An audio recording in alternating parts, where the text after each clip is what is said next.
और उन्होंने आके कहा कि हम रोशनी को कॉन्टिन्यूस शेप में देखते हैं। हम समझते हैं कि रोशनी कॉन्टिन्यूस है, जबकि रोशनी डिस्क्रीट पैकेट्स हैं, छोटे-छोटे पैकेट्स हैं। तो मैं आपको यहाँ पर छोटी-छोटी गेंदें दिखा रहा हूँ, आपको बताने के लिए कि रोशनी पानी की तरह, समंदर की तरह कॉन्टिन्यूस नहीं है, बल्कि ये छोटी-छोटी गेंदों की तरह है, जो कि बहुत तेज़ी से एक जगह से दूसरी जगह मूव करती हैं और इन गेंदों को क्वांटा कहा जाता है। क्वांटा का मतलब है एनर्जी के पैकेट। तो रोशनी छोटे-छोटे एनर्जी के पैकेट से मिलकर बनी होती है, जो कि डिस्क्रीट होती है और इसकी एनर्जी कैलकुलेट करने के लिए प्लैंक्स ने हमें एक इक्वेशन दी। आप एक पैकेट की एनर्जी, एक पैकेट को फोटॉन कहा जाता है, तो आप एक फोटॉन की एनर्जी कैलकुलेट कर सकते हैं प्लैंक्स कांस्टेंट को मल्टीप्लाई करके उसकी फ्रीक्वेंसी से। तो अगर फ्रीक्वेंसी ज़्यादा है, तो उस पैकेट की एनर्जी भी ज़्यादा है और अगर फ्रीक्वेंसी रेडिएशन की कम है, तो उस पैकेट की एनर्जी भी कम है, जबकि प्लैंक्स कांस्टेंट की वैल्यू मैंने आपको यहाँ पर दी है। इसका मतलब ये है कि अगर फोटॉन्स डिस्क्रीट हैं, डिस्क्रीट एनर्जी पैकेट्स हैं, तो फिर एनर्जी भी तो डिस्क्रीट हुई। एनर्जी भी कॉन्टिन्यूस नहीं हो सकती। एनर्जी भी डिस्क्रीट लेवल्स में एग्जिस्ट करती है। Light is made of packets of photons which have discrete energy. तो ये एनर्जी के भी पैकेट हैं, सिर्फ लाइट के पैकेट नहीं है, एनर्जी के भी पैकेट हैं। तो लाइट को हम समझते थे पहले एक बहती हुई नदी, जो मैंने आपको दाईं तरफ दिखाई है, लेकिन प्लैंक्स ने हमें कहा कि लाइट बहती हुई नदी नहीं है, ये छोटे छोटे फोटॉन्स यानी कि लाइट के पैकेट्स पर मुश्तमिल एक बहाव है, जो हमें रोशनी की सूरत नजर आता है। लेकिन रोशनी फिर भी आती कहाँ से है, अभी तक हम इस सवाल को नहीं समझ पाए। हमें ये तो पता चल गया कि रोशनी छोटे छोटे पैकेट्स में एग्जिस्ट करती है, जबकि पहले मैंने आपको बताया कि रोशनी एक इलेक्ट्रोमैग्नेटिक वेव है। अभी आपने इन दोनों चीजों को भी आपस में जोड़ना है, इनका भी रिलेशन निकालना है कि एक तरफ आप इनको पैकेट कह रहे हैं, मैक्स प्लैंक इनको पैकेट कह रहे हैं, जबकि पहले हमें पता है कि ये वेव हैं। तो ये किस तरीके से दो चीजें एक वक्त में हो सकती हैं। लेकिन रोशनी को प्रोड्यूस कैसे किया जा सकता है, कैसे रोशनी नेचर में प्रोड्यूस होती है, इसके बारे में हमें एक और साइंसदान ने बताया, जिनका नाम है नील बोहर। आपने इनका नाम बहुत सुना होगा। और नील बोहर ने हमें बताया रोशनी एटम से प्रोड्यूस होती है। रोशनी एटम से प्रोड्यूस होती है और एटम के न्यूक्लियस के गिर्द फिक्स्ड एनर्जी लेवल्स हैं, जो कि मैंने आपको सर्कल से दिखाए, जिनके बीच में इलेक्ट्रॉन्स घूम सकते हैं। तो यहां पर मैंने आपको 3 एनर्जी लेवल दिखाए और उनको दाईं तरफ सिंपल करके बनाया है। तो पहला जो चक्कर है न्यूक्लियस के गिर्द, उसको हमने N1 एनर्जी लेवल कहा है। एनर्जी लेवल इसलिए कहा कि इलेक्ट्रॉन के पास इतनी एनर्जी होती है कि वो इस N1 लेवल में घूम सके। दूसरा जो चक्कर है उसको हमने N2 कहा है और तीसरे चक्कर को N3 कहा है। अब इलेक्ट्रॉन हम अज्यूम करते हैं कि पहले ऑर्बिट में घूम रहे हैं। इलेक्ट्रॉन पहले और दूसरे ऑर्बिट के बीच में नहीं जा सकता। ये फॉरबिडन एरिया है। ये ऐसा इलाका है जो उसके लिए ममनू करार दे दिया गया है। उसके पास ये एनर्जी हो ही नहीं सकती। तो पहले हम समझते थे कि इलेक्ट्रॉन न्यूक्लियस के गिर्द कहीं भी जा सकता है, लेकिन बोहर ने हमें बताया कि नहीं, इलेक्ट्रॉन फिक्स्ड पैटर्न्स में इलेक्ट्रॉन न्यूक्लियस के गिर्द रह सकता है और वो क्वांटाइज्ड एनर्जी लेवल्स होते हैं, जो कि मैंने आपको यहां पर दिखाए हैं। तो जैसे जैसे हम ऊपर जाएंगे एनर्जी बढ़ेगी इलेक्ट्रॉन की, और जैसे जैसे हम नीचे आएंगे इलेक्ट्रॉन की एनर्जी कम होगी। जब भी हम किसी एटम को गर्म करते हैं, उसको किसी तरीके से एनर्जी मिलती है, उसको लाइट मिलती है, तो इलेक्ट्रॉन वो लाइट या वो एनर्जी एब्जॉर्ब करता है और छलांग लगा देता है हाई एनर्जी लेवल पर। तो एक इलेक्ट्रॉन अगर N1 में एग्जिस्ट कर रहा है, तो उसको किसी तरीके से एनर्जी मिली, तो वो जंप लगाएगा और हम अज्यूम करते हैं कि उसने N2 पर जंप लगाया। जब वो N2 पर पहुंचा, तो यहां पर वो ज्यादा देर रह नहीं सकेगा, क्योंकि उसके पास मुस्तकिल वहां पर रहने के लिए एनर्जी नहीं है। तो कुछ देर के बाद वो वहां पर अनस्टेबल होगा और वो वापस अपने ओरिजिनल शेल की तरफ, ऑर्बिट की तरफ जंप करेगा, जो कि था N1। जब वो वहां से जंप करेगा, तो वो लाइट प्रोड्यूस करेगा, वो एक फोटॉन प्रोड्यूस करेगा, वो एक लाइट का पैकेट प्रोड्यूस करेगा, वो एक एनर्जी का पैकेट प्रोड्यूस करेगा। जी हाँ, और जब एक गैस में हम अज्यूम करते हैं, गैस की बात करें, जब एक गैस में ये काम बहुत ज़्यादा हो रहा होता है, ऊपर-नीचे छलांगे लगा रहे होते हैं, तो वहाँ से फोटॉन्स प्रोड्यूस हो रहे होते हैं और उन फोटॉन्स के ज़रिए लाइट प्रोड्यूस हो रही होती है, जो कि हमें उस गैस में से निकलती हुई महसूस होती है। मसलन आप अपनी ट्यूबलाइट की बात कर लें, तो इसके अंदर भी एक गैस है और उससे भी फोटॉन जनरेट हो रहे हैं। यही चीज़ मैंने आपको यहाँ पर दिखाई है, तो आप देखें कि यहाँ पर ऊपर आपके पास एक इलेक्ट्रॉन है जो कि एक्साइटेड है। एक्साइटेड का मतलब ये है कि ये ऊपर वाले लेवल पर गया हुआ है एनर्जी लेकर और जब ये वापस आएगा तो इसने एक फोटॉन जनरेट करना है। अब इस फोटॉन की एनर्जी कितनी होगी? वो उतनी होगी जितना ये गैप होगा। अगर ये गैप बड़ा है तो इस फोटॉन की एनर्जी ज़्यादा होगी। अगर ये गैप छोटा है, जंप उसका छोटा है, तो इस फोटॉन की एनर्जी कम होगी। अगर ये गैप बहुत ज़्यादा है तो हो सकता है ये फोटॉन नीला हो। और अगर ये गैप बहुत छोटा है तो हो सकता है ये फोटॉन लाल हो, क्योंकि लाल की फ्रीक्वेंसी कम है और उसकी एनर्जी भी कम है। तो हमें ये पता चला कि एटम के अंदर क्वांटाइजेशन होती है। हर जगह पर इलेक्ट्रॉन एग्जिस्ट नहीं कर सकता। ये ऐसे ही है जैसे अगर हम ऊपर वाली स्लोप में देखें तो आप कहीं भी खड़े हो सकते हैं। लेकिन अगर नीचे देखें, मैंने स्टेयरकेस बना दिया, डिस्क्रीट बना दिया सिस्टम, तो अब आप सिर्फ सीढ़ी पे खड़े हो सकते हैं। उसके अलावा कहीं खड़े नहीं हो सकते। तो आपकी प्रेजेंस को हमने लिमिट कर दिया है। आपकी लोकेशंस को हमने लिमिट कर दिया है और यही काम एटम के बीच में हो रहा होता है। तो जब हाइड्रोजन को गर्म किया जाता है या उसको टेम्परेचर दिया जाता है या किसी और गैस को टेम्परेचर दिया जाता है, तो उसके इलेक्ट्रॉन जंप करते हैं अपने एग्जिस्टिंग ऑर्बिट से अपने हायर ऑर्बिट की तरफ। वहां पर कुछ देर रहते हैं, हाई एनर्जी ऑर्बिट में कुछ देर रहते हैं, लेकिन उसके बाद अनस्टेबल होने की वजह से वो वापस जंप करते हैं और वहां पर वो फोटॉन्स देते हैं। वो फोटॉन लाल रंग के भी हो सकते हैं, सब्ज रंग के भी हो सकते हैं, मुख्तलिफ रंगों के हो सकते हैं। और इससे हमें पता चलता है कि ये गैस गर्म होने पर किस किस्म की रोशनी हमें देख सकती है। हम इसी चीज़ को यहाँ पर दिखा रहे हैं। तो आप देख सकते हैं कि यहाँ पर एक कंटेनर है, ट्यूब है जिसमें हाइड्रोजन गैस है और उसको हमने हीट अप किया और उसके बाद उससे निकलने वाली जो रोशनी है, उसको जब हमने आगे प्रिज्म रख के अपने यूनिट्स में लेके गए रोशनी में, तो हमें इस किस्म का स्पेक्ट्रम मिला। ये चीजें हमें बताई थी बोहर ने। तो इसका मतलब ये कि हर एटम का, यानी हर एलिमेंट के एटम का, हाइड्रोजन का, हीलियम का, सोडियम का, इन सब का स्पेक्ट्रम, एमिशन स्पेक्ट्रम डिफरेंट होगा क्योंकि इनके एनर्जी लेवल डिफरेंट हैं। क्वांटा का मतलब है बहुत छोटा हिस्सा, बहुत छोटी चीज।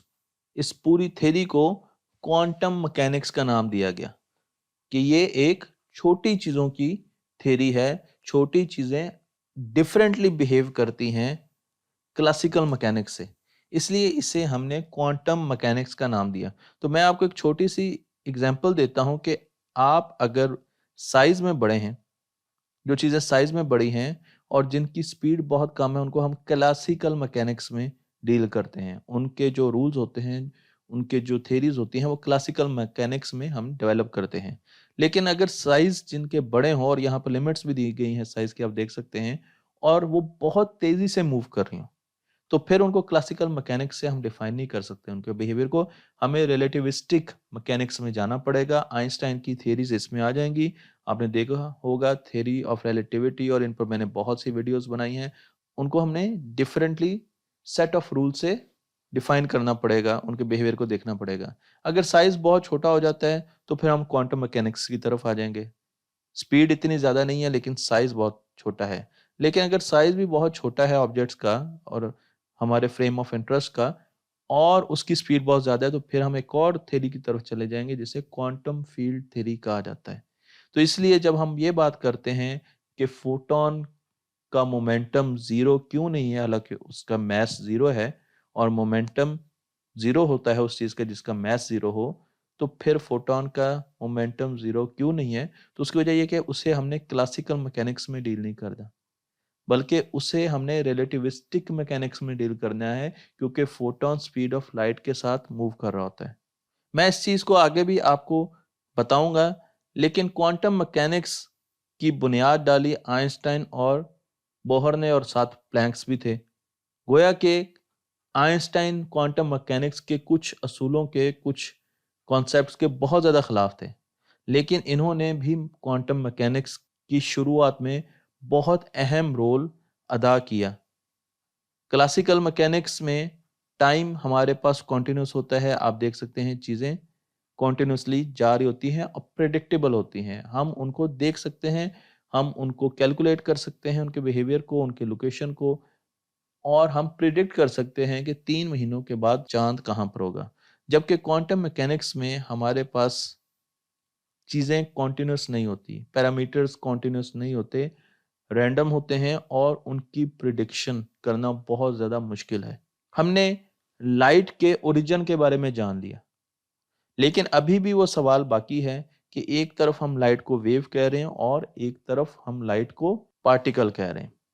तो फिर लाइट है क्या? क्या लाइट एक पैकेट है या लाइट एक वेव है?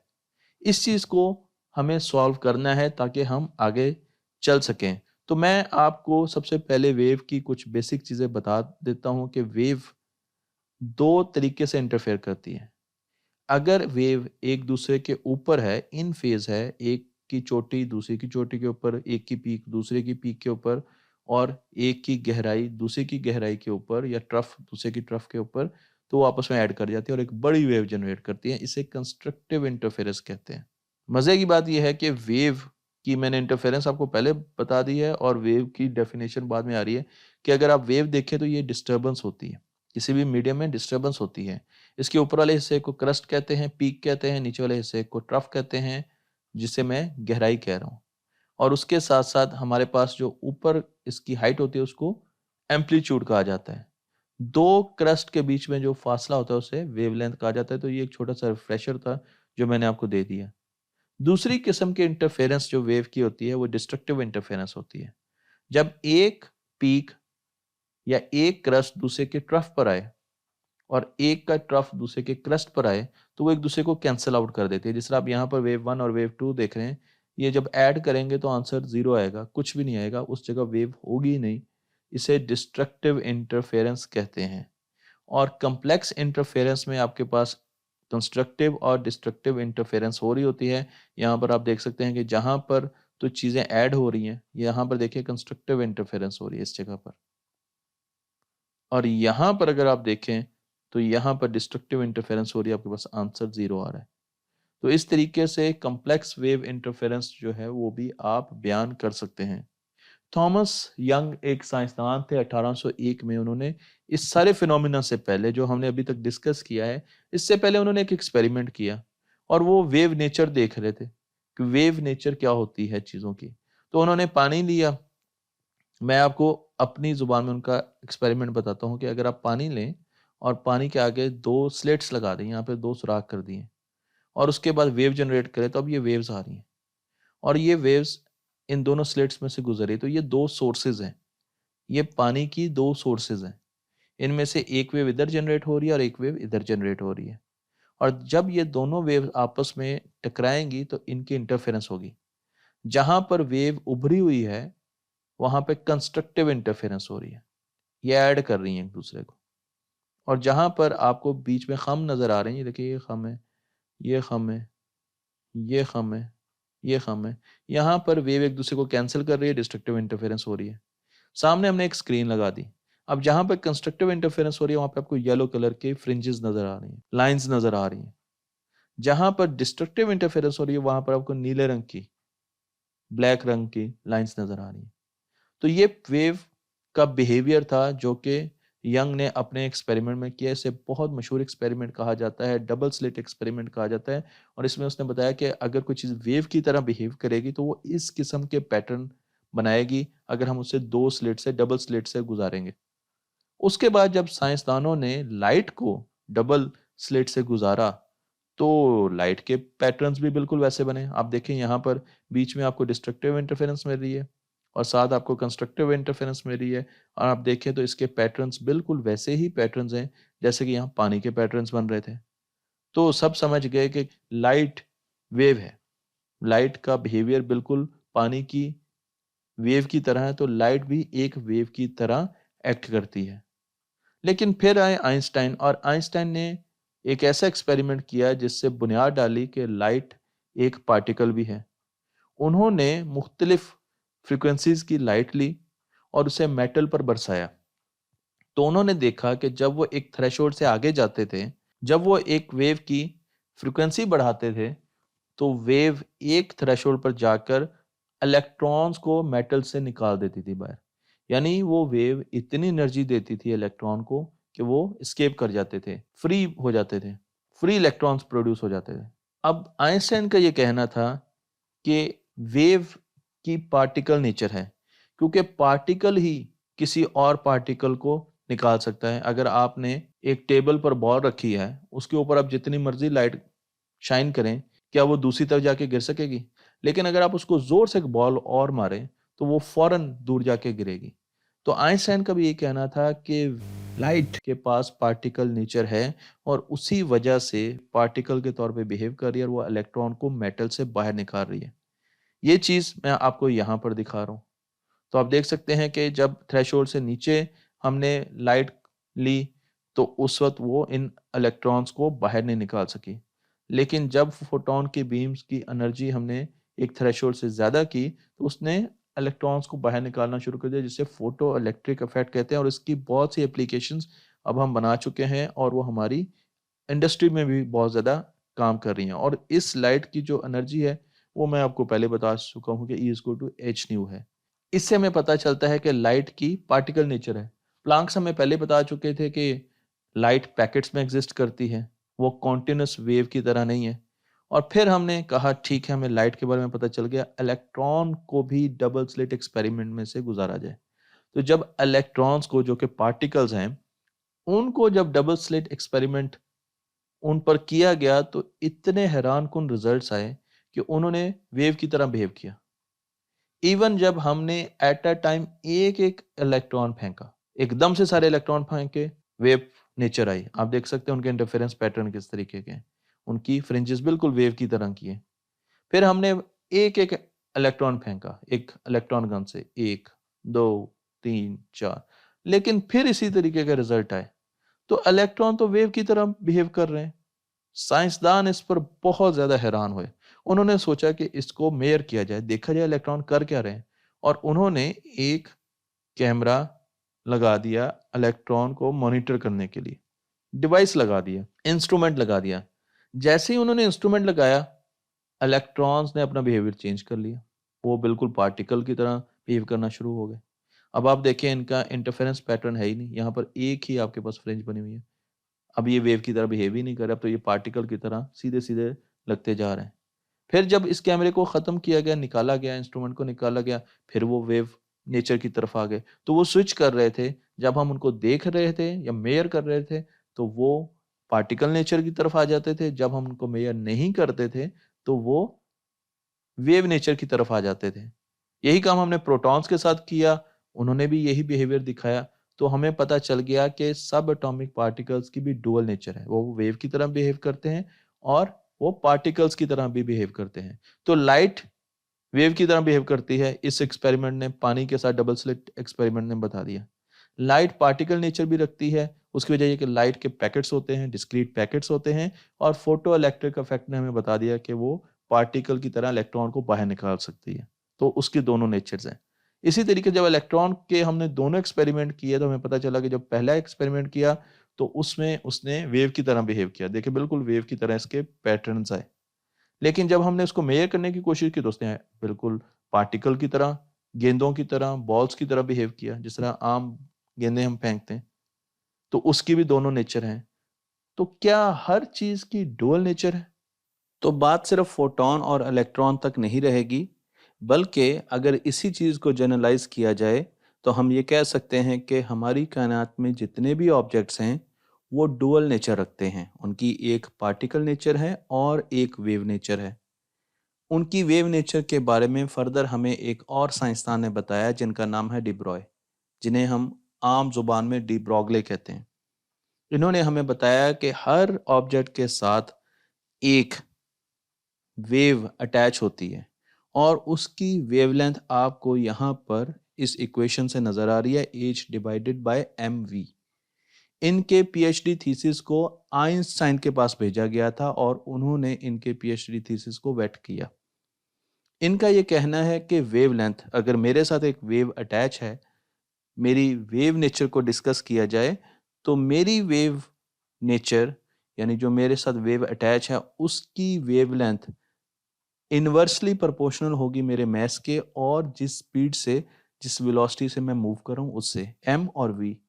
तो आसान जुबान में हम ये कह सकते हैं कि जब हम बड़ी चीज़ों की तरफ आते हैं, ऐसी चीज़ों की तरफ आते हैं जो ज़्यादा मास रखती हैं, जिस तरीके से इंसान, गिलास, जहाज, तो वहाँ पर ये वेव बहुत छोटी हो जाती है। इस वेव की वेवलेंथ बहुत छोटी हो जाती है क्योंकि हम बड़े मास की चीज़ों की बात कर रहे हैं।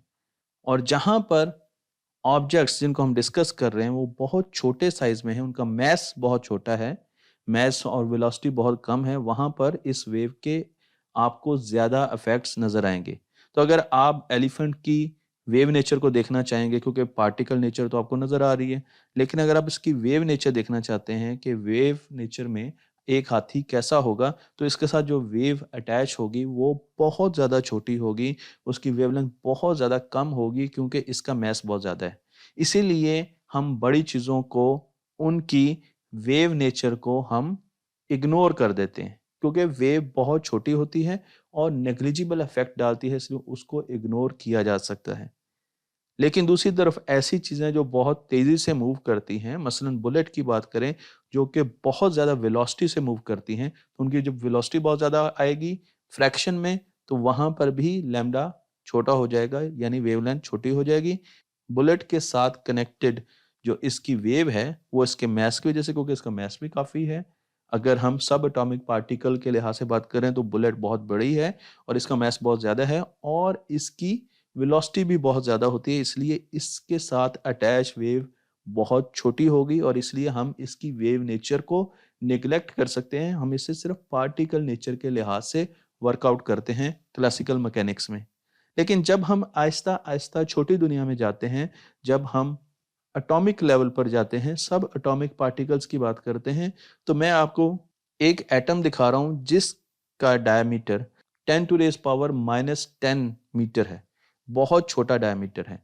लेकिन अगर इसी एटम के मास और इसकी वेलोसिटी को सामने रखकर वेवलेंथ कैलकुलेट किया जाए, इलेक्ट्रॉन की वेवलेंथ कैलकुलेट की जाए, तो वो इलेक्ट्रॉन के साइज से बड़ी होती है, वो ज्यादा इम्पैक्ट रखती है। इसलिए जब हम छोटी दुनिया में जाते हैं, जब हम पार्टिकल नेचर में जाते हैं, तो वहां पर सब एटॉमिक पार्टिकल्स के साथ जो उनकी वेव नेचर है वो बहुत ज्यादा डोमिनेंट होती है, उसको इग्नोर नहीं किया जा सकता।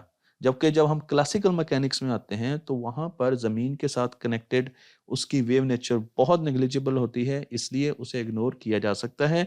तो क्वांटम मैकेनिक्स में हमें दोनों नेचर्स को देखना पड़ेगा, हमें पार्टिकल नेचर को भी देखना पड़ेगा, इलेक्ट्रॉन की, एटम की, न्यूट्रॉन की, प्रोटॉन की और सब एटॉमिक पार्टिकल्स की। अब सवाल यहाँ पर यह पैदा होता है कि फोटॉन्स इलेक्ट्रॉन को मेटल में से निकाल सकते हैं, जिसे फोटो इलेक्ट्रिक इफेक्ट कहा जाता है। लेकिन फोटॉन्स का मास तो जीरो होता है, फिर उनके पास ये एनर्जी कहाँ से आती है कि वो किसी भी इलेक्ट्रॉन को मेटल की सरफेस से निकाल सकें। ये एक बहुत बड़ी कन्फ्यूजन होती है कि क्योंकि फोटॉन का मास जीरो है, इसलिए उसका मोमेंटम भी जीरो होगा, क्योंकि हम क्लासिकल मैकेनिक्स में रहकर सोच रहे हैं। लेकिन मैं आपको यहाँ पर एक छोटा सा टेबल दिखाना चाहता हूँ जिससे आपको पता चलना चाहिए कि हम किस जगह पर मौजूद हैं और हम किस जाविये से चीज़ों को देखेंगे। अगर आप क्लासिकल मैकेनिक्स में हैं तो इसका मतलब ये है कि आप बड़े साइज की चीज़ों को देख रहे हैं और जिनकी स्पीड बहुत कम है स्पीड ऑफ लाइट से। यहाँ पर आपको लिमिट्स भी दी गई हैं, आप देख सकते हैं कि साइज कितना बड़ा होना चाहिए और स्पीड ऑफ लाइट से स्पीड कम होगी। तो उन चीज़ों को आप क्लासिकल मैकेनिक्स के रूल्स, रेगुलेशंस और कवानीन के साथ जांचेंगे। लेकिन अगर किसी चीज़ की स्पीड स्पीड ऑफ लाइट के करीब है, कंपेरेबल है, तो वहाँ पर आप क्लासिकल मैकेनिक्स के फॉर्मूलाज यूज़ नहीं करेंगे, बल्कि वहाँ पर आप रिलेटिविस्टिक मैकेनिक्स का इस्तेमाल करेंगे और फॉर्मूला चेंज होना शुरू हो जाएंगे। इसी तरीके से अगर आप बहुत छोटे साइज की चीज़ों के बारे में देखना चाहेंगे, तो वहाँ पर क्वांटम मैकेनिक्स के रूल्स एंड रेगुलेशंस और कवानीन का इस्तेमाल किया जाएगा। और अगर कोई चीज़ बहुत छोटी है, सब एटॉमिक पार्टिकल की बात कर रहे हैं और वो स्पीड ऑफ लाइट के कंपेरेबल मूव कर रही है, तो वहां पर क्वांटम फील्ड थ्योरी आएगी। जब हम फोटोन की बात करते हैं तो हम समझते हैं कि फोटोन क्लासिकल मैकेनिक्स के फॉर्मूलों के साथ उनकी मोमेंटम हम निकाल सकते हैं, जो कि ठीक नहीं है। हमें रिलेटिविस्टिक मैकेनिक्स का इस्तेमाल करना होगा और क्वांटम मैकेनिक्स का इस्तेमाल करना होगा। अगर आप रिलेटिविस्टिक मैकेनिक्स में जाएंगे तो वहां पर फोटोन की एनर्जी निकालने के लिए E equal to m c square का फॉर्मूला चेंज हो जाएगा।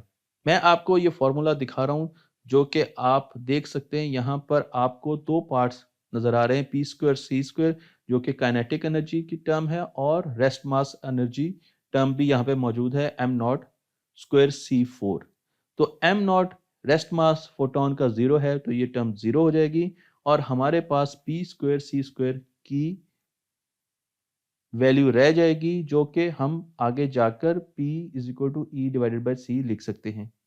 लेकिन अगर हम क्वांटम मैकेनिक्स में आए और फोटो इलेक्ट्रिक इफेक्ट देखें, तो वहां पर हमें पता है कि E is equal to h f या एच न्यू होता है। एफ या न्यू आप जो भी सिंबल यूज करें, फ्रीक्वेंसी के लिए यूज किया जाता है, और यहां से भी आप E डिवाइडेड बाई सी की वैल्यू निकाल सकते हैं। और जब आप इन दोनों को इकट्ठा करेंगे तो आपके पास फोटोन की वेवलेंथ आ जाएगी। आप यहां से फोटोन की वेवलेंथ निकाल सकते हैं। और डिब्रॉय ने हमें इलेक्ट्रॉन की वेवलेंथ का भी फॉर्मूला दिया था। तो आप देख सकते हैं कि दोनों चीजें एक ही तरफ पॉइंट आउट कर रही हैं कि वेव नेचर हम कैसे कैलकुलेट कर सकते हैं। तो फोटोन का मोमेंटम जीरो नहीं होता, उसका रेस्ट मास जीरो होता है, लेकिन क्योंकि वो स्पीड ऑफ लाइट के साथ मूव कर रहा है, इसलिए वहां पर आपने रिलेटिविस्टिक मैकेनिक्स का इस्तेमाल करना है। आपने क्लासिकल मैकेनिक्स का इस्तेमाल नहीं करना। ये एक बहुत आम गलती है, एक बहुत आम सवाल है जो अमूमन पूछा जाता है। जब हम क्वांटम मैकेनिक्स की दुनिया में जाते हैं तो वहां पर हम ये बताते हैं कि पार्टिकल नेचर और वेव नेचर है। तो जब पार्टिकल नेचर है तो आप किसी भी चीज की पोजीशन को बड़े आसानी से लोकेट कर सकते हैं। लेकिन जब चीजें वेव नेचर दिखाना शुरू कर देती है तो वहां पर किसी भी ऑब्जेक्ट की पोजीशन को लोकेट करना बहुत मुश्किल हो जाता है, और उसके लिए हम वेव फंक्शन का सहारा लेते हैं। मसलन मैं आपको यहाँ पर दिखा रहा हूँ कि एक बुलेट है जो कि बहुत तेजी से मूव कर रही है, और उसके साथ उसकी वेव नेचर है जो कि एक साइनोसाइडल वेव के साथ आपको दिखाई गई है। आप यहाँ पर देख सकते हैं कि बुलेट की पोजीशन हमें मालूम करने में ज़रा भी परेशानी नहीं होती, क्योंकि उसकी वेव नेचर बहुत छोटी है, उसके साथ अटैच वेव बहुत छोटी है, बुलेट के साइज से बहुत ज़्यादा छोटी है। इसलिए हमें ये ज़रूरत नहीं महसूस होती कि हम देखें कि बुलेट इस वक्त वेव में कहाँ पर है, उसकी लोकेशन क्या है। लेकिन जब हम यही चीज़ लेकर जाएंगे इलेक्ट्रॉन के लेवल पर, अब उसकी वेव इलेक्ट्रॉन के साइज से बहुत बड़ी है, तो वहां पर इलेक्ट्रॉन की पोजीशन क्या है, वो स्वेप पर कहां पर मौजूद है इस वक्त, ये निकालना काफी मुश्किल होता है। लेकिन इसके लिए हम इस्तेमाल करते हैं एक फंक्शन का, जिसे वेव फंक्शन कहा जाता है। वेव फंक्शन को समझाने के लिए मैं आपको न्यूटन के लॉ की तरफ लेके जाना चाहूंगा, जो कि बताता है F is equal to m ए।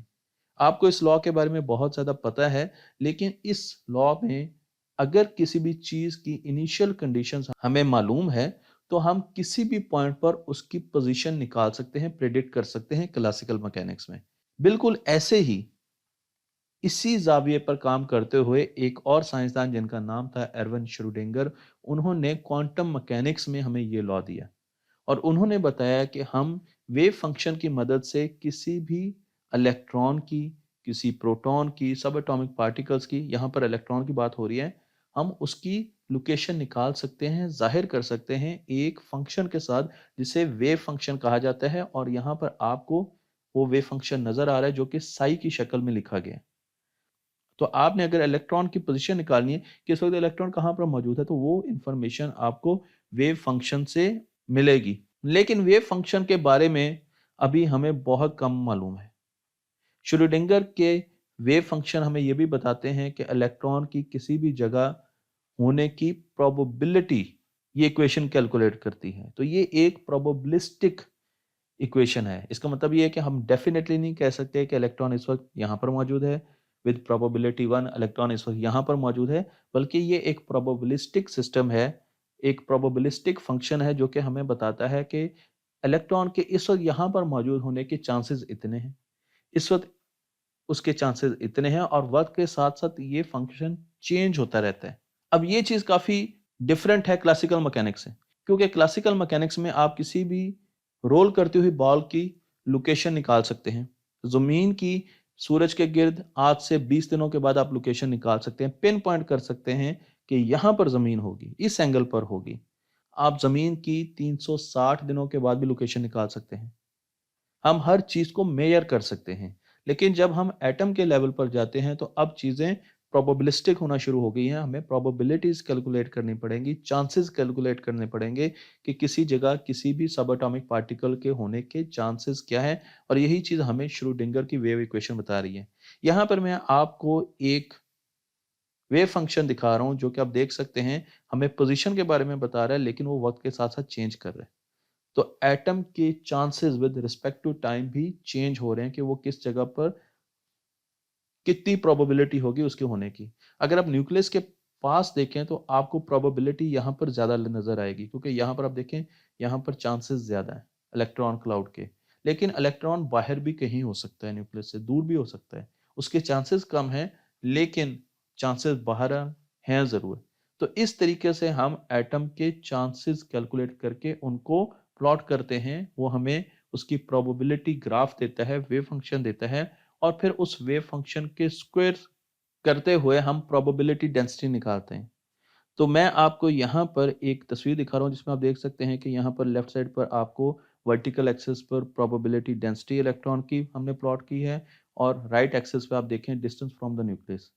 तो इलेक्ट्रॉन की न्यूक्लियस के पास होने की प्रोबेबिलिटी बहुत ज्यादा है। आप रेड कलर का कर्व देख रहे हैं, तो ये आपको बता रहा है कि यहाँ पर प्रोबेबिलिटी की वैल्यूज बहुत ज्यादा है।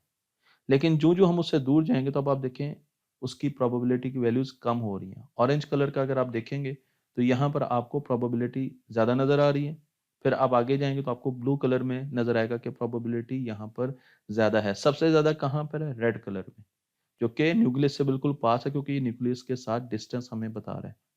इसी चीज को अगर हम अप्लाई करें हाइड्रोजन एटम पर तो वहां पर हमें बहुत सी ऑर्बिटल शेप्स मिलती हैं, हमें बहुत से वेव फंक्शंस मिलते हैं, जिसके जरिए हम देख सकते हैं कि एक इलेक्ट्रॉन की न्यूक्लियस के गिर्द कहाँ होने की प्रोबेबिलिटी ज्यादा है, कहाँ होने की कम है। मसलन इन वेव फंक्शंस में आप देख सकते हैं कि जो रंग आपको येलोइश नजर आ रहे हैं, ऑरेंज नजर आ रहे हैं, व्हाइट की तरफ जाते हुए नजर आएंगे, वहां पर प्रोबेबिलिटी बहुत ज्यादा है। और जो ब्लैक कलर आपको नजर आ रहा है वहां पर प्रोबेबिलिटी बहुत कम है। तो आप इन सारे वेव फंक्शंस को देख सकते हैं, और इसमें अगर कोई भी एटम इस किस्म का वेव फंक्शन डिपिक्ट कर रहा है, मतलब मैं इस वेव फंक्शन की बात कर रहा हूँ, तो जहां जहां पर आपको व्हाइट कलर नजर आ रहा है वहां पर प्रोबेबिलिटी ज्यादा है, और जहां जहां पर ब्लैक कलर नजर आ रहा है वहां पर इलेक्ट्रॉन के पाए जाने की प्रोबेबिलिटी बहुत कम है। इस तरीके से हम एटम्स के ऑर्बिटल्स को भी डिफाइन कर सकते हैं। लेकिन जब भी हम किसी भी मेजरमेंट की तरफ जाते हैं, मसलन मैंने एक एटम के इलेक्ट्रॉन को मेयर किया, उसकी लोकेशन को मेयर किया, तो अब उसका वेव फंक्शन कोलैप्स हो जाएगा। क्यों? क्योंकि अब उसमें प्रोबेबिलिटी नहीं रही, उसमें चांस नहीं रहा। वो डिटर्मिनिस्टिक बना दिया आपने, आपने उसको डिटर्मिन कर दिया, उसमें किसी किस्म का चांस नहीं रहा। तो अब आपको उस वेव फंक्शन का एग्जैक्टली पता है कि इस लोकेशन पर इलेक्ट्रॉन मौजूद है और वहां पर प्रोबेबिलिटी उसके होने की 1 है। तो आपने यहां पर देखा कि ये मेरे पास पूरा वेव फंक्शन का एक बेल शेप कर्व था। लेकिन जब मैंने मेजरमेंट कर ली तो अब तो सारी चीजें खत्म हो गई, अब तो हमारे पास कोई चांस रहा ही नहीं। तो हमें प्रोबेबिलिटी 1 के साथ पता है कि इलेक्ट्रॉन किस तरफ है, और इसको कहते हैं कि वेव फंक्शन कोलैप्स कर जाता है। इसे कोपेनहेगन वेव फंक्शन कोलैप्स कहा जाता है। तो आपको ये भी मालूम होना चाहिए कि जब आप मेजरमेंट करते हैं तो उस वक्त चीजों में रैंडमनेस उस ऑब्जेक्ट में खत्म हो जाती है। लेकिन छोटी दुनिया में जब हम जाते हैं तो वहां पर हमें मेजरमेंट में भी काफी ज्यादा अनसर्टेनिटी मिलती है। मसलन अगर मैंने किसी चीज को मेयर करना है क्लासिकल मैकेनिक्स में, और मैं अंधेरे में एक जगह पर मौजूद हूं, तो मैं टॉर्च जलाऊंगा और देखूंगा कि वो चीज कहाँ पर है, उसकी लोकेशन क्या है, उसकी पोजीशन क्या है, और मैं उसको मेयर कर लूंगा। लेकिन जब हम छोटी दुनिया में जाएंगे तो जब हम टॉर्च डालेंगे इलेक्ट्रॉन पर, तो फोटोन इलेक्ट्रॉन की मोमेंटम को चेंज कर देगा। क्योंकि अब फोटोन का इफेक्ट हो रहा है इलेक्ट्रॉन्स पर, प्रोटॉन्स पर, सब एटॉमिक पार्टिकल्स पर। लेकिन जब हम बड़ी दुनिया में होते हैं, किसी भी बुक पर, किताब पर मैं अगर लाइट डालूंगा टॉर्च की, तो उसके फोटोन उस बुक का मोमेंटम या उसकी पोजीशन चेंज नहीं करेंगे, क्योंकि फोटॉन्स बहुत छोटे हैं और बुक बहुत बड़ी है, इसलिए वो उस पर किसी किस्म का इफेक्ट नहीं डाल सकते। क्वांटम मैकेनिक्स में हम चीजों को, पैरामीटर्स को एक लिमिट से ज्यादा जान नहीं सकते, इसलिए वहां पर चीजें बाई चांस होती हैं, रैंडम होती हैं, अनप्रेडिक्टेबल होती हैं और उन्हें प्रोबेबिलिटी के साथ जाहिर किया जाता है। मतलब मैं आपको एक एग्जांपल देता हूं कि मार्स की जो ऑर्बिटल स्पीड है वो 868 किलोमीटर पर आवर है, और मैंने सोचा कि मैं मार्स की एक मेजरमेंट करता हूँ, और मैंने मार्स की एक मेजरमेंट की मालूम करने के लिए कि उसकी ऑर्बिटल या उसकी वेलोसिटी, रोटेशनल वेलोसिटी क्या है। और जब मैंने उसकी मेजरमेंट की तो उसके बाद क्या हुआ, मार्स की स्पीड चेंज होगी, 67 होगी। मेरे मेजरमेंट करते ही मार्स की स्पीड चेंज होगी। तो अब आपके ख्याल में उस मेजरमेंट का आपको कोई फायदा होगा? फिर आपने दोबारा मेजरमेंट की तो उसकी वेलोसिटी, रोटेशनल वेलोसिटी 9800 होगी। तो जितनी मरतबा आप मेजर कर रहे हैं उसकी वेलोसिटी चेंज होती जा रही है, जिस पैरामीटर को मेजर कर रहे हैं वही चेंज हो रहा है। अगर हमारी बड़ी दुनिया ऐसी हो जाए तो आपको कैसा लगे? आप कहेंगे हम तो मेजरमेंट एक हद से ज्यादा कर ही नहीं सकते। लेकिन बड़ी दुनिया में जब हम ये चीजें करते हैं, मेजरमेंट्स करते हैं, तो उनमें चेंजेस नहीं आती, जिस पैरामीटर को मेजर कर रहे हैं उसमें चेंज नहीं आती। लेकिन जब हम क्वांटम मैकेनिक्स की तरफ जाते हैं तो वहां पर जब भी मैं फोटोन शाइन करूंगा एक इलेक्ट्रॉन की पोजीशन देखने के लिए कि ये इलेक्ट्रॉन कहाँ पर मौजूद है, तो वो फोटोन जब इलेक्ट्रॉन से टकराएगा तो वो फोटोन इलेक्ट्रॉन का मोमेंटम चेंज कर देगा। इलेक्ट्रॉन यहाँ से आ रहा था, यहाँ से, और फोटोन मैंने यहाँ से इंसिडेंट किया, और जब वो उससे टकराया तो उसने इलेक्ट्रॉन का मोमेंटम चेंज किया और उसका पाथ भी चेंज कर दिया। तो फोटोन इस तरफ को चला गया और इलेक्ट्रॉन ने भी अपनी डायरेक्शन चेंज कर ली। तो मैंने जब पोजीशन मेजर की तो उसके मोमेंटम में मैंने बहुत ज़्यादा चेंज कर दी। मैंने एक पैरामीटर को मेजर किया लेकिन दूसरे पैरामीटर में बहुत ज़्यादा चेंज हो गया। इसी चीज को उल्टा करें, अगर मैं उसके मोमेंटम को मेजर करना चाहूं तो उसकी पोजीशन में बहुत ज्यादा चेंज आ जाएगी। तो मैं इन दोनों पैरामीटर्स को इकट्ठा एक लिमिट से ज्यादा मेजर नहीं कर सकता। मैं ये नहीं कर सकता कि एक ही वक्त में उसकी जो पोजीशन है और उसके मोमेंटम दोनों को एक्यूरेटली मेजर करूं, ये नहीं हो सकता, बल्कि उनमें हमेशा कुछ ना कुछ एरर रहेगा। और जब मैं डेल्टा पी यानी जब मैं डेल्टा पी यानी मोमेंटम में डिस्टॉर्शन को, डिस्टरबेंस को, एरर को कम करने की कोशिश करूंगा, मेजरमेंट अच्छी करूंगा, तो पोजीशन में एरर बढ़ जाएगा। और जब मैं पोजीशन के एरर को कम करने की कोशिश करूंगा, अच्छी मेजरमेंट करूंगा, तो मोमेंटम में एरर बढ़ जाएगा। इन दोनों को एक लेवल से नीचे नहीं ला सकता। ये चीज हमें बताई एक साइंसदान ने जिनका नाम था हाइजनबर्ग। तो यहाँ पर मैं आपको ये दिखा रहा हूँ कि जब आप एक कर्व को छोटा करने की कोशिश करेंगे, एरर इन मोमेंटम कम करने की कोशिश करेंगे, तो एरर इन पोजीशन बढ़ जाएगा उस इलेक्ट्रॉन का। अगर आप उस इलेक्ट्रॉन के पोजीशन को एक्यूरेट मेजर करेंगे तो उसमें एरर कम किया आपने, लेकिन अब उसका मोमेंटम बढ़ गया। तो इन दोनों पैरामीटर्स को इकट्ठा एक लेवल से नीचे हम मेजर नहीं कर सकते। हम पर एक नेचर ने बैरियर लगाया हुआ है। नेचर हमें अलाउ नहीं करती कि हम इन दोनों चीजों को यानी कि पोजीशन और मोमेंटम को एब्सोल्युटली एक टाइम में मेयर कर सके। और ये चीज हमें बताई हाइजनबर्ग ने, जिनकी तस्वीर मैं आपको यहाँ पर दिखा रहा हूँ। और ये उनका प्रिंसिपल है जो कि बताता है कि इन दोनों को हर सूरत एक फैक्टर से बड़ा रहना है। चाहे आप एक को कम करेंगे तो दूसरा बढ़ जाएगा, दूसरे को कम करेंगे तो पहला बढ़ जाएगा, लेकिन ये दोनों एज कट डिवाइडेड बाय 2 से कम नहीं होंगे। इनका प्रोडक्ट हमेशा उससे ज्यादा रहेगा। तो मैंने आपको बता दिया है कि ये प्रोडक्ट क्यों ज्यादा रहेगा, क्योंकि आपको एक एग्जांपल दी है कि इलेक्ट्रॉन पर जैसे आप फोटोन शाइन करेंगे तो उसका मोमेंटम बदल जाएगा, और इस वजह से आपने पोजीशन तो बिल्कुल मेजर कर ली उसकी, लेकिन अब उसकी मोमेंटम में जो एरर है वो बहुत ज्यादा है, इसलिए हम एक लेवल से ज्यादा इन चीजों को आगे नहीं लेके जा सकते, एक्यूरेटली मेजर नहीं कर सकते। लेकिन इसमें यह भी बता दूं कि मेजरमेंट का ये मतलब नहीं है कि आप उनको देख रहे हैं, यानी उनसे आने वाली रोशनी को देख रहे हैं, या आप फोटोग्राफ ले रहे हैं। इसका मतलब ये है कि आप कोई इंस्ट्रूमेंट यूज कर रहे हैं जो कि उनके साथ इंटरेक्ट कर रहा है, उस सिस्टम के साथ मेजरिंग सिस्टम इंटरेक्ट कर रहा है, तो वो उसकी पोजीशन या मोमेंटम को चेंज करेगा। सिर्फ देखना और तस्वीर खींचना इसके जुमरे में नहीं आता। मैं आपको ये भी बता दूं कि मैंने बहुत सी वीडियोस मैं अनसर्टेनिटी हूं अदील प्रिंसिपल पर इम्तियाज। बनाई हैं। उनमें से फिजिक्स को एक दो वीडियो मैं आपको यहाँ पर दिखा भी रहा हूँ, तो आप इन वीडियोस को फर्दर डिटेल में देख सकते हैं। तख्ती ऑनलाइन पर जाकर अनसर्टेनिटी प्रिंसिपल लिख दें तो आपको ये वीडियो नजर आएगी और आप इससे डिटेल में भी चीज़ों को देख सकते हैं। इसी तरीके से इस प्रिंसिपल का एक और पहलू है जिसे एनर्जी टाइम प्रिंसिपल कहा जाता है।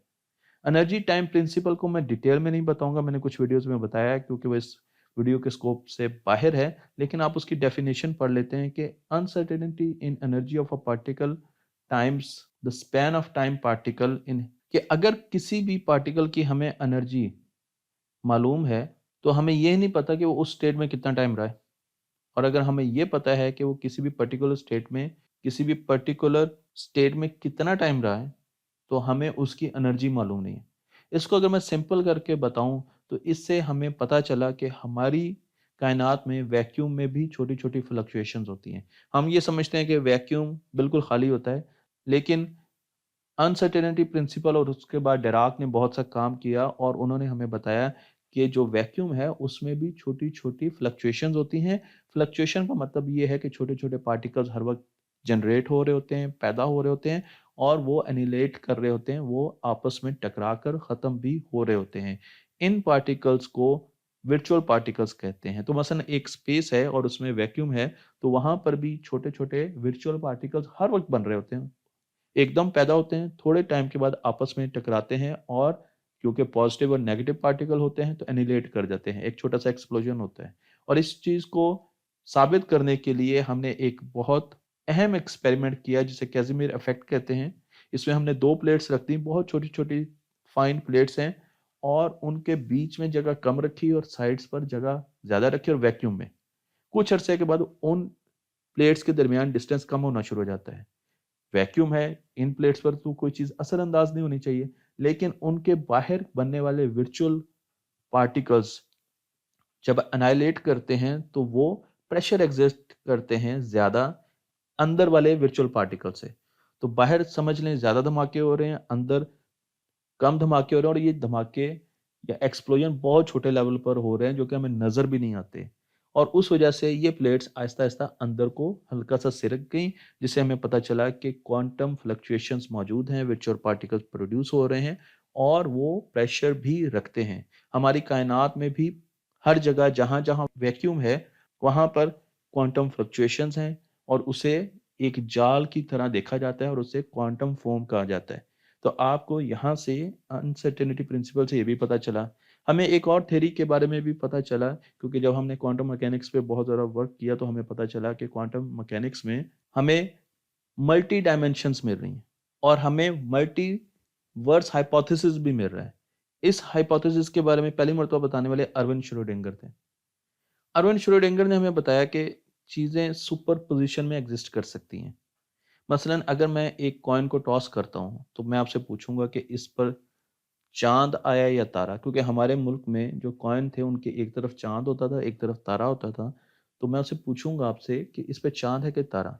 जब तक वो सिक्का हवा में है आप ये कहेंगे कि इस पर चांद भी है और तारा है, ये एक सुपर पोजिशन स्टेट है। ना हम ये कह सकते हैं कि इस पर चांद है सिर्फ, और ना ये कह सकते हैं तारा है। ये एक सुपर पोजिशन स्टेट है, इसमें दोनों की प्रोबेबिलिटी एग्जिस्ट करती है। इसी तरीके से अगर एक ऐसा माइंड एक्सपेरिमेंट किया जाए जिसमें एक बिल्ली को एक डब्बे में बंद कर दिया जाए और उस डब्बे में एक रेडियो एक्टिव एलिमेंट रख दिया जाए जो कि किसी भी वक्त डब्बे में ऐसी रेडिएशन प्रोड्यूस कर सकता है जिससे बिल्ली मर सकती है, तो आपसे ये पूछा जाए कि इस वक्त डब्बे में बिल्ली जिंदा है कि मर गई है, तो आपके लिए बहुत मुश्किल होगा डब्बे को बाहर से देखकर बताना कि क्या बिल्ली जिंदा है या बिल्ली मर गई है। ये बताना ज़रूरी है कि ये क्लोज सिस्टम है, तो इसका मतलब ये है कि इसका इफेक्ट बाहर नहीं आ रहा। तो आपको ना तो बिल्ली की आवाज़ सुनाई दे रही है और आपको कोई ऐसी इंफॉर्मेशन नहीं मिल रही जिससे आपको पता चल सके कि इस वक्त डब्बे में क्या हो रहा है। तो अगर मैं आपको बाहर से कहूँ कि बिल्ली क्या जिंदा है या मर चुकी है, तो या तो आप गैस करेंगे या आप ये कहेंगे कि ये एक सुपर पोजिशन कंडीशन है। बिल्ली जिंदा भी हो सकती है और बिल्ली मर भी सकती है। तो एरवन श्रोडिंगर ने कहा कि जब भी आप सुपरपोजिशन कंडीशंस की बात करते हैं तो उसका मतलब यह है कि अगर आपके पास दो स्टेट की सुपरपोजिशन हो रही है तो आपके पास दो अलग अलग चॉइसेस बन जाती हैं, दो अलग अलग यूनिवर्स एग्जिस्ट करती हैं। एक यूनिवर्स में बिल्ली जिंदा होगी और एक यूनिवर्स में बिल्ली मर चुकी होगी। जब आप डब्बा खोलेंगे तो आप उसका वेव फंक्शन क्लैप्स करेंगे और आपको एग्जैक्ट पता चल जाएगा कि इस यूनिवर्स में क्या बिल्ली जिंदा है या बिल्ली मर चुकी है। लेकिन एक और यूनिवर्स है, अगर आपने डब्बा खोला और बिल्ली मर चुकी है तो एक और यूनिवर्स है जिसमें बिल्ली जिंदा होगी जब आप डब्बा खोलेंगे।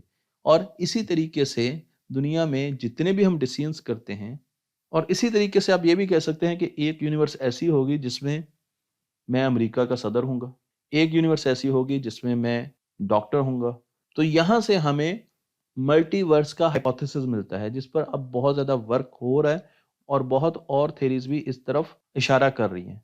क्वांटम मैकेनिक्स का एक और बहुत हैरानकुन कॉन्सेप्ट क्वांटम इंटेंगलमेंट है। क्वांटम इंटेंगलमेंट का मतलब ये है कि दो ऐसे पार्टिकल्स, क्वांटम पार्टिकल्स, जिनकी क्वांटम प्रॉपर्टीज शेयर हो रही हैं, जिनकी कुछ क्वांटम प्रॉपर्टीज शेयर हो रही है। मतलब मैं स्पिन की बात करता हूँ, स्पिन उनकी शेयर है और वो एंटेंगल्ड है, वो आपस में कनेक्टेड हैं, क्वांटमली कनेक्टेड हैं। और उसके बाद इन पार्टिकल्स को अगर हम कायनात के दो हिस्सों में ले जाएं, ये बिलियंस ऑफ ईयर्स के फासले पर हों, तो आप जब एक की स्पिन चेंज करेंगे तो दूसरी की स्पिन भी वहां पर चेंज होगी, जहां पर भी है। बीच में कोई कम्युनिकेशन मीडियम नहीं है, बीच में कोई तार नहीं है, कोई लिंक नहीं है। लेकिन अगर आप यहां पर करेंगे तो उसी वक्त दूसरी तरफ भी चेंज होगी। इस चीज ने आइंस्टाइन को बहुत ज्यादा परेशान किया और आइंस्टाइन इसको spooky effect at a distance कहा। उसने कहा ये पॉसिबल नहीं है। लेकिन अब हम ऐसे एक्सपेरिमेंट्स कर चुके हैं, इस चीज को टेक्नोलॉजी में ला चुके हैं जिससे हमें पता है कि ये चीज पॉसिबल है। और इसके जरिए हम बहुत सा डेटा भी एक जगह से दूसरी जगह ट्रांसमिट कर चुके हैं। चाइना ने तो सैटेलाइट कम्युनिकेशन के लिए भी इंटेंगलमेंट का इस्तेमाल किया है। तो मैं आपको यहाँ पर कुछ रिसर्च पेपर भी दिखा रहा हूँ और कुछ ऐसी न्यूज़ भी दिखा रहा हूँ जिससे आपको पता चल सके कि इंटेंगलमेंट वाकई इस वक्त दुनिया में हो रही है और इसका टेक्नोलॉजी में बहुत ज़्यादा इस्तेमाल किया जा रहा है।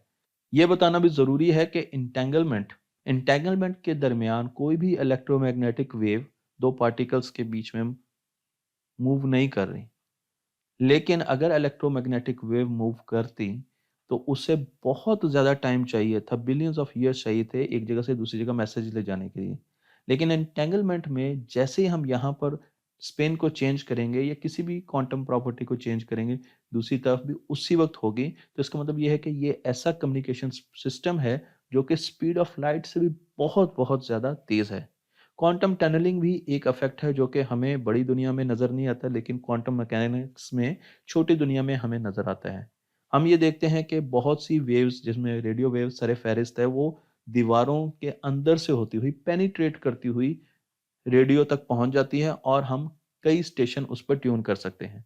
तो हमें हर ज़रूरत नहीं होती कि रेडियो को हमने बाहर ही लेके जाना है और एंटीने के सामने रखना है। हम मोबाइल फ़ोन पर भी, रेडियो पर भी, अपने घरों में, कमरों में बंद होकर चारों तरफ दीवारों में भी ये सिग्नल सुन सकते हैं क्योंकि वेव्स पेनिट्रेट कर सकती हैं। तो वेव की एक क्वालिटी ये है कि वो चीज़ों के दरमियान, सॉलिड्स के बीच में पेनिट्रेट कर सकती हैं। लेकिन अगर मैं आपको कहूँ कि क्या फुटबॉल पेनिट्रेट कर सकता है दीवार, तो आप कहेंगे कि नहीं। क्लासिकल मैकेनिक्स में हमें पेनिट्रेशन की, टनलिंग के इफेक्ट नजर नहीं आते। इस फुटबॉल को कभी भी इस बैरियर से के बीच में से हम टनल नहीं कर सकते क्योंकि इस फुटबॉल के साथ जो वेव नेचर जुड़ी हुई है बहुत छोटी है, इसकी पार्टिकल नेचर डोमिनेंट है, इसलिए ये कभी भी इसमें से गुजर नहीं सकेगा। लेकिन जहां पर हम वेव नेचर को देखेंगे कि वो डोमिनेंट है, वहां पर पार्टिकल्स टनल करना शुरू कर देंगे।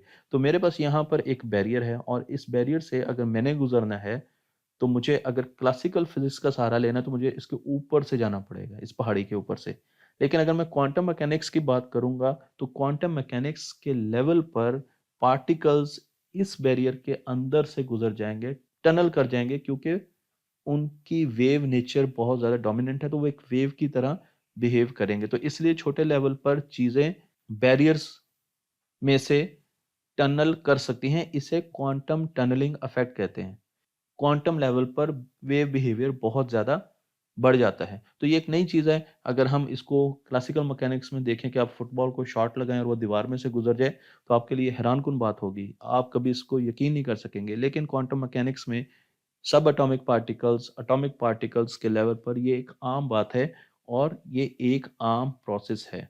आखिर में टनलिंग की बात करते हुए आखिर में मैं आपको यहाँ पर कुछ एप्लीकेशंस भी दिखाना चाहूँगा। आप देखें कि टनलिंग ट्रांजिस्टर बन रहे हैं। इलेक्ट्रॉनिक्स में जब हम जाते हैं तो टनलिंग का बहुत ज़्यादा इस्तेमाल होता है। सर्किट डेवलपमेंट में, इलेक्ट्रॉनिक्स के इक्विपमेंट डेवलपमेंट में टनलिंग का बहुत ज़्यादा इस्तेमाल होता है। तो यहाँ पर मैं आपको IEEE स्पेक्ट्रम का एक पेपर दिखा रहा हूँ और आप देख सकते हैं कि किस तरीके से हम टनलिंग ट्रांजिस्टर्स का इस्तेमाल करते हैं चीज़ों को, इलेक्ट्रॉनिक्स को बनाने के लिए, और फ्यूचर में टनलिंग का बहुत ज़्यादा इस्तेमाल होने वाला है। आखिर में मैं आपको क्वांटम कंप्यूटिंग की बात करूंगा, जिस पर मैं बहुत सी वीडियोस बना चुका हूं, आप वो देख सकते हैं। और अब हम क्वांटम मैकेनिक्स पर बेस करते हुए एक कंप्यूटर बना रहे हैं, क्योंकि अब हमने 0 1 के अलावा जो बाइनरी बिट्स थी, उनके अलावा हमने क्वांटम बिट्स पर बहुत ज़्यादा काम किया है।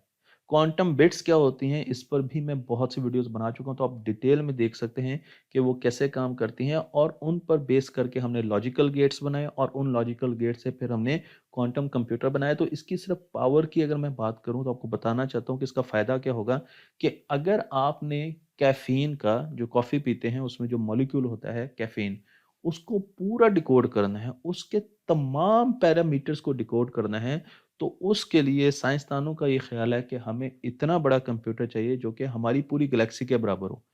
अगर हम सॉलिड स्टेट इलेक्ट्रॉनिक्स की बात करें, इस वक्त की जो टेक्नोलॉजी है 2020 की, उसकी बात करें तो इतना बड़ा कंप्यूटर चाहिए जो पूरी गैलेक्सी के बराबर हो, मिल्की वे के। लेकिन हम एक आम क्वांटम कंप्यूटर से ये काम ले सकते हैं।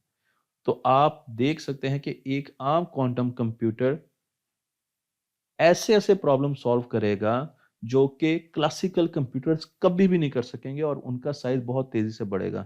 इसे क्वांटम सुपरमेसी कहते हैं और इस वक्त गूगल क्वांटम सुपरमेसी अचीव कर चुका है। इसका मतलब ये है कि गूगल ने ऐसे प्रॉब्लम सॉल्व किए हैं जो कि क्लासिकल, गूगल के क्वांटम कंप्यूटर ने ऐसे प्रॉब्लम सॉल्व किए हैं जो कि हमारे क्लासिकल कंप्यूटर्स, सुपर कंप्यूटर्स भी आज तक सॉल्व नहीं कर पाए थे। तो आप देख सकते हैं कि क्वांटम कंप्यूटिंग पर बहुत सी कंपनीज काम कर रही हैं और ये बड़ी तेजी से ऊपर जा रहा है। पहले हमने 2 बिट का क्वांटम कंप्यूटर बनाया, फिर 3 का, और अब हम 128 बिट के क्वांटम कंप्यूटर, जिसे क्यूबिट्स कहा जाता है, वो बना चुके हैं और आहिस्ता आहिस्ता इससे भी आगे चलते जा रहे हैं। इसमें आपके पास क्वांटम इंक्रिप्शन है, इस पर मैं वीडियो बना चुका हूँ। क्वांटम इंक्रिप्शन क्या होती है, आपके पास हार्डवेयर हो गया, क्वांटम कंप्यूटर का अपना हार्डवेयर होता है, उस पर भी मैं वीडियो बना चुका हूँ। इसके अपने सॉफ्टवेयर हैं, इसकी लॉजिक भी डेवलप करके मैंने कुछ वीडियोस बनाई है कि इसमें गेट्स कैसे काम करते हैं, इसका सॉफ्टवेयर लॉजिक कैसे बनाई जाती है, और उसके साथ आपके पास मेन फ्रेम कैसे काम करेगा, क्योंकि क्वांटम कंप्यूटर मेनली बहुत ठंडे टेम्परेचर पर काम करता है, इसलिए इसको हम घरों तक नहीं ले जा सकेंगे। तो सामने आम कंप्यूटर होंगे, लेकिन जो हमारे मेन फ्रेम होंगे, जो सर्वर्स होंगे, वो सारे के सारे क्वांटम कंप्यूटर्स होंगे। और quantum artificial intelligence, optical quantum computing, quantum cloud computing, quantum circuits, इन सब पर बहुत सी कंपनीज काम कर रही हैं। उन कंपनी के मैंने आपको यहाँ पर नाम भी दिए हैं, तो आप देख सकते हैं ये कितनी बड़ी इंडस्ट्री बनने जा रहा है और इसमें बहुत ज़्यादा टेक्नोलॉजी भी डेवलप हो रही है। तो सिर्फ इसमें थेरीज नहीं है, बल्कि क्वांटम मैकेनिक्स की आगे बहुत सी टेक्नोलॉजीज हैं और ये हमारी दुनिया को रेवोल्यूशनाइज करने जा रही हैं। तो मुझे उम्मीद है कि आपको ये डॉक्यूमेंट्री पसंद आई होगी। आपका काम ये है कि आपने इसको आगे लेके जाना है, स्कूलों, कॉलेजेस और यूनिवर्सिटीज़ में बच्चों को दिखाना है, आगे से आगे इस इल्म को बढ़ाएं और मेरी मदद करें। तख्ते ऑनलाइन को लाइक कीजिए, शेयर कीजिए और हमारे चैनल को ज़रूर लाइक कीजिए।